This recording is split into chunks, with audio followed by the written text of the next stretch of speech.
నెల్లూరు జిల్లా కోవూరు పట్టణం సాలుచింతలకు చెందిన శేషమ్మ దంపతుల కుమారుడు 2 ఏళ్ల క్రితం చెన్నైలో తప్పిపోయాడు. గత 2 ఏళ్లుగా బాలుడి కోసం గాలించినా ఆచూకీ కనిపించలేదని ఆవేదన వ్యక్తం చేశారు. ఈ క్రమంలో నెల్లూరు రూరల్ నియోజకవర్గంలో ఎమ్మెల్యే కోటమిరెడ్డి శ్రీధర్రెడ్డి జన్మదిన వేడుకల సందర్భంగా స్థానిక కొండాయిపాలెం గేటు వద్ద ఉన్న అంబేద్కర్ భవన్ లో ఏర్పాటు చేసిన అన్నదాన కార్యక్రమంలో తప్పిపోయిన బాలుడు ప్రత్యక్షమయ్యాడు. భోజనం చేస్తున్న తల్లిదండ్రులను కుమారుడు గుర్తుపట్టాడు. ఆ బిడ్డను చూడగానే తల్లికి పట్టరాని ఆనందం నెలకొనింది. ఇక దొరకడనుకున్న తమ బిడ్డ ఆ ఎమ్మెల్యే శ్రీధరన్న పుణ్యమా అంటూ కనిపించాడని సంతోషం వ్యక్తం చేసింది.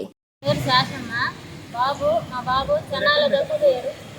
కోవూరు సాల్సంతలో ఈ బాబు తప్పిపోయి 2 సంవత్సరాలు అయింది. మేము కలెక్టర్ సార్కి ఎస్పీకి అందరికీ మేము కంప్లైంట్ పెట్టాము. మా బాబు ఎక్కడా కనపడలేదు. అన్నదానం జరుగుతుంటే కలెక్టర్ ద్వారా మా బాబు మాకు దొరికాడు.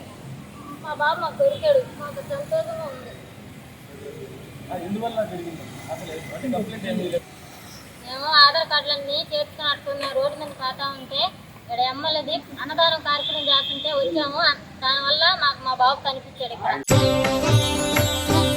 శ్రీ దేవి శరణవరాత్రి మహోత్సవ ఆహ్వానము సెప్టెంబర్ 22వ తేదీ నుండి అక్టోబర్ 3వ తేదీ వరకు శ్రీ కన్యకా పరమేశ్వరి దేవస్థానం స్టోన్ హౌస్.